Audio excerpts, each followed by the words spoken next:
Assalamualaikum warahmatullahi wabarakatuh. Hari ini kami akan melakukan tugasan 2 bagi pengantar bahasa Melayu. Nama saya ialah Nur Akilah binti Manzul dan rakan sekumpulan saya ialah Nur Akilah Irsalina binti Azuki. tajuk kami ialah pengetahuan dan penjagaan alam sekitar dalam kalangan pelajar prasekolah.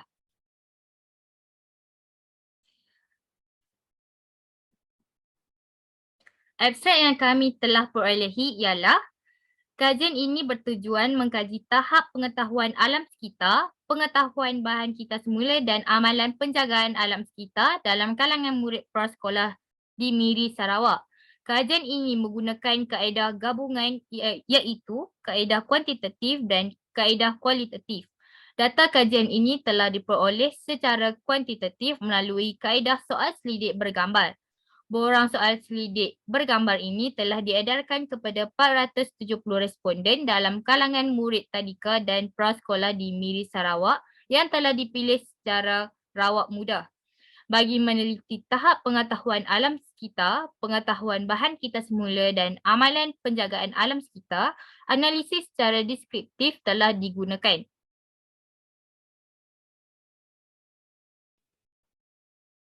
Kajian ini dilakukan untuk meneliti hubungan bagi pemboleh ubah yang menggunakan kaedah analisis korelasi person. Hasil dapatan daripada soal selidik mendapati pemboleh ubah yang digunakan dalam kajian iaitu pemboleh ubah pengetahuan alam sekitar, pengetahuan bahan kita semula dan amalan penjagaan alam sekitar menunjukkan responden mempunyai tahap yang sederhana. Seterusnya, dapatan kajian menunjukkan responden iaitu guru mempunyai tahap yang sederhana terhadap pengetahuan alam sekitar, pengetahuan bahan dan amalan penjagaan alam sekitar. Dapatan menunjukkan wujud hubungan korelasi yang kuat tetapi signifikan antara pemboleh ubah pengetahuan alam sekitar dan pengetahuan bahan kita semula. Keadaan ini jelas menunjukkan pendidikan alam sekitar dalam kalangan murid masih berada pada tahap yang rendah. Malah, bukan murid sahaja yang mempunyai keputusan analisis yang lemah, bahkan hasil dapatan temu bual bersama 10 orang guru juga menunjukkan keputusan dapatan yang sama. Kajian telah menunjukkan hubungan yang tidak selari di antara pengetahuan alam sekitar, pengetahuan bahan dan amalan penjagaan alam sekitar menerusi pendidikan alam sekitar di sekolah.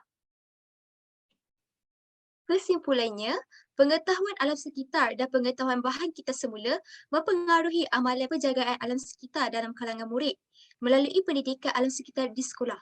Justeru, dalam usaha membentuk generasi yang lestari pada masa hadapan, penerapan nilai sikap serta pengetahuan penjagaan alam sekitar perlu didedahkan pada peringkat awal lagi. Kata kunci yang terdapat dalam ekstrak ini adalah pengetahuan alam sekitar, pengetahuan bahan kita semula, amalan penjagaan alam sekitar, prasekolah dan pendidikan alam sekitar.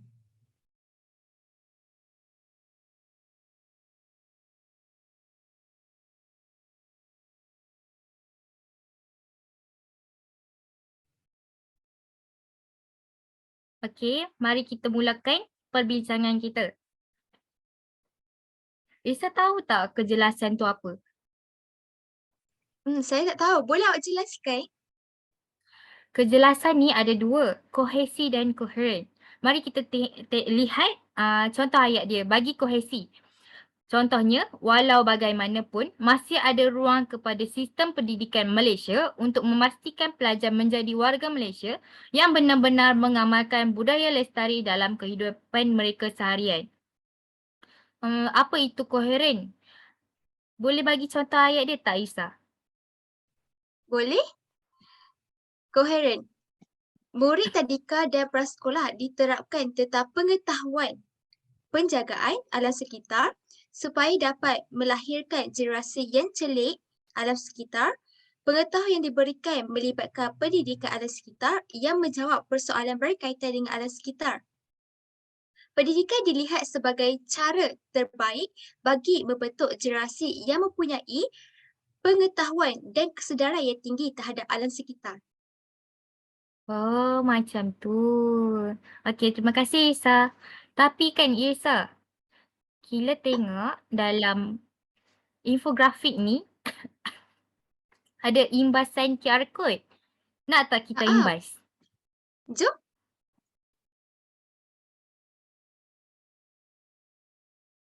Kila tahu tak apa itu keutuhan wacana? Wah, nak. Okey. Yang pertama, saya cakap pasal keutuhan semantik.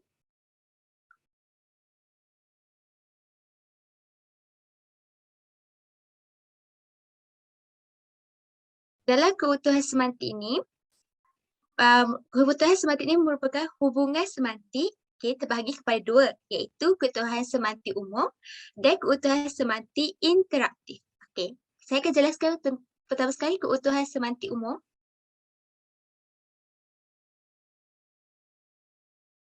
Keutuhan semantik umum dikenali sebagai kaitan semantik antara bahagian-bahagian wacana yang merujuk kepada penggunaan bentuk-bentuk pernyataan yang memperlihatkan hubungan dalam beberapa bentuk, antaranya ialah hubungan yang berkaitan sebab dan akibat, hubungan pasangan, hubungan kebenaran kesahihan, hubungan tempoh masa, hubungan ikatan, hubungan prafrasa, hubungan penekanan, dan terakhir adalah hubungan suasana dan perlakuan. Dalam ni saya akan jelaskan pertama hubungan yang berkaitan sebab dan akibat. Hubungan yang berkaitan sebab dan akibat terbahagi kepada 5. Okey, yang pertama sekali hubungan sebab dan tujuan. Yang kedua hubungan sebab dan hasil. Yang ketiga hubungan alasan dan kesan. Yang keempat hubungan syarat dan hasil, dan yang kelima adalah hubungan sebab dan kesan. Okey, seterusnya adalah hubungan sebab dan hasil. Okey, hubungan sebab dan hasil contohnya adalah hubungan antara pengetahuan pelajar, sikap dan amalan alam sekitar serta komunikasi yang berkesan. Sebab dia memberi mesej kepada alam sekitar dalam meningkatkan pengetahuan dan kesedaran manusia terhadap alam sekitar dan persekitarannya untuk mengurus alam sekitar dengan bijak. Itu merupakan hasil.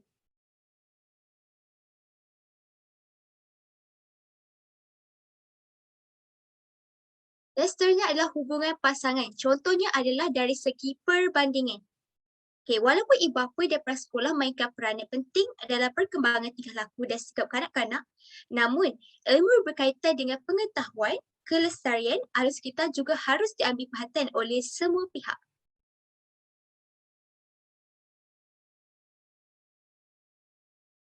Hubungan kebenaran kesahihan dari segi pernyataan pengesahan. Okey, item gambar amalan membuang sampah dan sisa kumbahan ke dalam sungai menunjukkan sebanyak 55% atau seramai 256 orang responden menyatakan ya bahawa amalan tersebut menjaga alam sekitar diikuti sebanyak 40% atau seramai 214 orang responden menyatakan tidak, bahawa amalan tersebut tidak menjaga alam sekitar.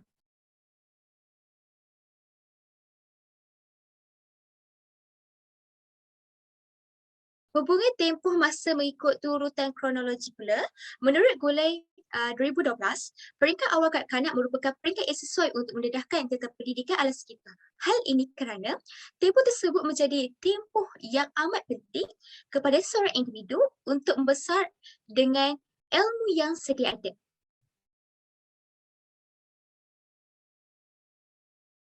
Okey, hubungan ikatan berpasangan contohnya, penyelidikan terdahulu hanya mengkaji tentang tingkah laku alam sekitar dan faktor yang mempengaruhi tingkah laku seperti pengetahuan alam sekitar.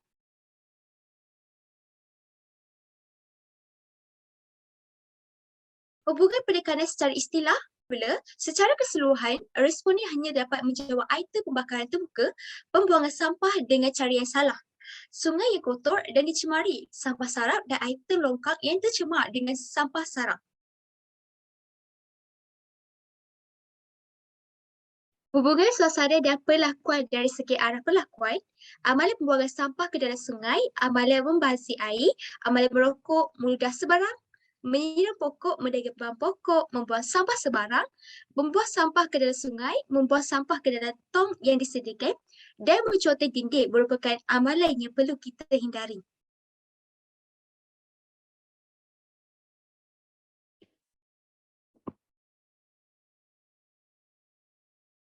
Oh, yang telah keutuhan semantik umum. Kalau keutuhan semantik interaktif macam mana pula, Irsa? Uh, Keutahan semantik interaktif pula, berfungsi dalam wacana lisan dan bertujuan bagi menimbulkan respon atau tidak balas daripada pendengar dan terbahagi kepada tiga. Pertama, laras bahasa. Kedua pula, kesepaduan tajuk dan ketiga, hubungan sosial antara penutur dan pendengar.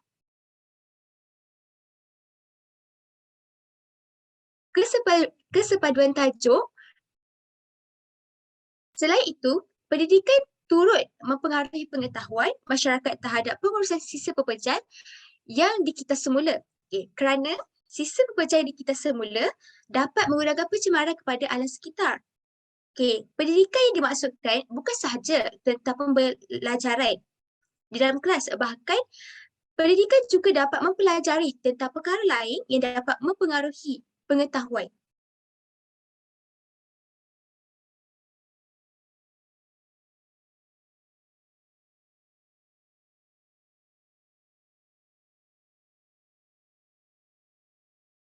Kila, boleh tak awak jelaskan dengan lebih mendalam tentang keutuhan leksikal? Boleh? Okay. Keutuhan leksikal dapat dilihat daripada aspek wujudnya pertalian antara perkataan dalam sesuatu wacana. Hubungan leksikal dalam wacana tercapai melalui penggunaan kosakata yang serasi dan sesuai. Terdapat beberapa cara untuk memperoleh hubungan leksikal. Antaranya ialah mengulang kata yang sama, menggunakan sinonim atau ekuivalensi leksikal, menggunakan antonim, menggunakan hiponim, menggunakan kolokasi, memanfaatkan unsur bersambung dan pembuka dan penutup wacana. Okey, kat sini Kila akan tunjuk 5 contoh ayat bagi hubungan leksikal. Yang pertama ialah mengulang kata yang sama. Contohnya, walau bagaimanapun, pengetahuan dan amalan menunjukkan sikap terhadap alam sekitar yang akan mempengaruhi kesan kepada alam sekitar itu sendiri. Kita dapat tengok alam sekitar tu mengulang kata yang sama dalam satu ayat. Seterusnya, kita tengok menggunakan antonim. Ayat yang menggunakan antonim. Gambar yang ditunjukkan kepada responden ialah gambar pembakaran terbuka, cara pembuangan sampah, kejadian tanah runtuh, kawasan hutan yang masih terlindung daripada pencemaran, pencemaran udara akibat asap kenderaan, kawasan air terjun yang bersih, sungai yang dicemari oleh sampah sarap, sungai yang bersih dan longkang yang dipenuhi sampah. Seterusnya, kita lihat kepada ayat menggunakan hiponim. Antara pelbagai jenis bahan yang turut ditunjukkan kepada responden ialah botol minuman plastik, tisu tandas, tin aluminium, kaca, bekas plastik, surat khabar, kotak, tin minuman dan botol minuman. Menggunakan kolokasi. Contohnya, melahirkan kesedaran untuk menjaga alam sekitar dalam kalangan masyarakat memerlukan masa yang lama. Oleh itu, amalan penjagaan alam sekitar perlu dipupuk sejak dari zaman kanak-kanak lagi dan berterusan sehingga seseorang itu sedar akan kepentingan menjaga alam sekitar. Yang terakhir ialah memanfaatkan unsur bersambut. Contoh ayat dia ialah, selain itu, penggunaan item bergambar dapat menarik murid untuk menjawab soal selidik dengan baik. Jadual 1 darjah 1. Dari segi latar belakang responden, seramai 235 orang responden, sebanyak 50% dari prasekolah kerajaan dan seramai 235 orang responden, 50% daripada tadika. Okey, itulah keutuhan leksikal. Irsa boleh tak terangkan dekat Kila tentang keutuhan fonologi? Boleh, Kila? Keutuhan fonologi bermaksud hubungan ini dapat dilihat melalui hentian atau kesenyapan suara, intonasi tinggi, rendah, tekanan suara dan nada suara. Contohnya adalah berdasarkan keseluruhan dapatan, hubungan korelasi ini dapatlah dijelaskan bahawa setiap pemboleh ubah ia dibentuk dalam mengenal pasti hubungan antara pemboleh ubah bersandar dan tidak bersandar mempunyai hubungan korelasi yang kuat dan signifikan. Ayat ini mengandungi ketaksaan makna bergantung kepada hentian atau kesenapan suara yang berlaku.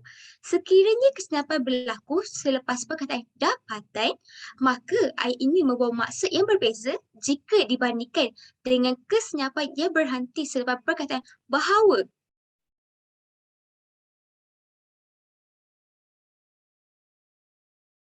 Kila, boleh tak terangkan keutuhan gramatikal? Boleh? Okay, terima kasih. Keutuhan gramatikal terdapat 3 faktor yang mempengaruhi pertautan tata bahasa dalam sesebuah wacana yang utuh, iaitu kata rujukan, peleburan atau penyelapan, elipsis dan pergantian. Dan akhir sekali ialah kata penghubung. Okey, kita lihat contoh kata rujukan dulu. Maksud kata rujukan ialah dapat disamakan dengan kata ganti nama dalam bahasa Melayu kerana fungsinya yang menjadi rujukan dalam pembinaan sesebuah wacana. Penggunaan kata rujukan ini akan menyebabkan makna yang dimaksudkan lebih tepat dan menjadikan wacana itu lebih utuh. Contoh ayat dia ialah pelajar mempunyai tahap kesedaran alam sekitar yang tinggi tetapi tidak mengamalkan apa yang mereka ketahui. Seterusnya, kita lihat kepada kata penghubung. Kata penghubung yang digunakan dapat memperlihatkan pertalian dan pertautan antara ayat-ayat dalam wacana dan menjadikan wacana tersebut bermakna. Terdapat 3 fungsi bagi kata penghubung iaitu fungsi penghuraian, fungsi pengembangan dan fungsi penambahan. Kita lihat maksud fungsi penghuraian dulu.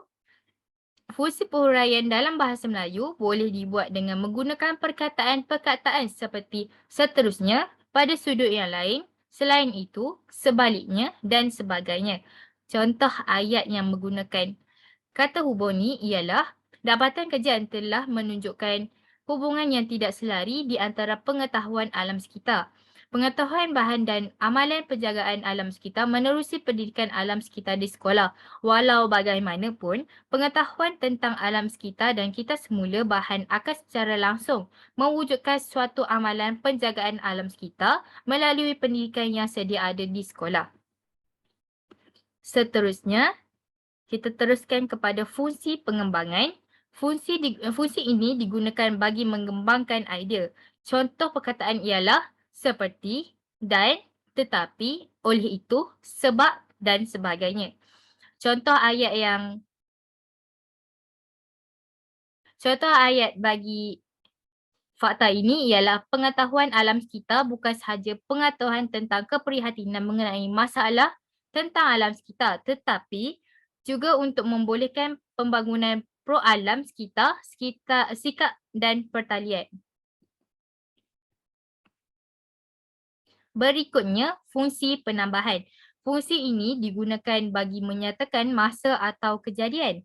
Contoh perkataan ialah kemudian, berikutnya, sebelum, selepas, pada masa, dalam hal itu dan sebagainya. Contoh ayat bagi fungsi penambahan ialah pengetahuan alam sekitar bukan sahaja pengetahuan tentang keprihatinan mengenai masalah tentang alam sekitar, tetapi juga untuk membolehkan pembangunan pro alam sekitar, sikap dan pertalian. Okey, itu je bagi keutuhan gramatikal.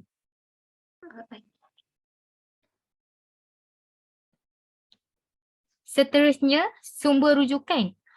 Irsa nak belajar tak tentang bagaimana kita nak tulis sumber rujukan?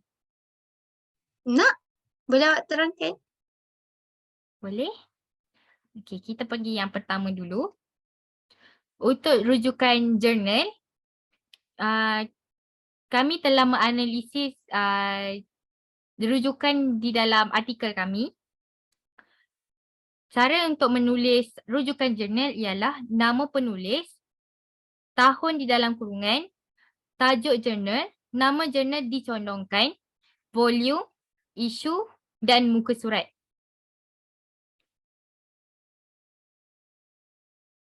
Irsadina boleh terangkan sumber rujukan bagi artikel? Boleh? Dalam artikel ni, artikel yang telah kami perolehi melalui analisis ini, yang pertama kita pula ada nama penulis. Kemudian tahun dalam kurungan, seterusnya tajuk artikel, titik, kemudian persidangan dan tempat. Boleh Kila terangkan tentang rujukan bagi buku? Boleh? Okey, rujukan bagi buku pula, kami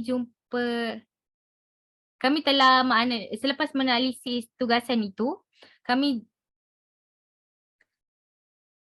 dapat mendapati bahawa ada satu sahaja rujukan bagi buku.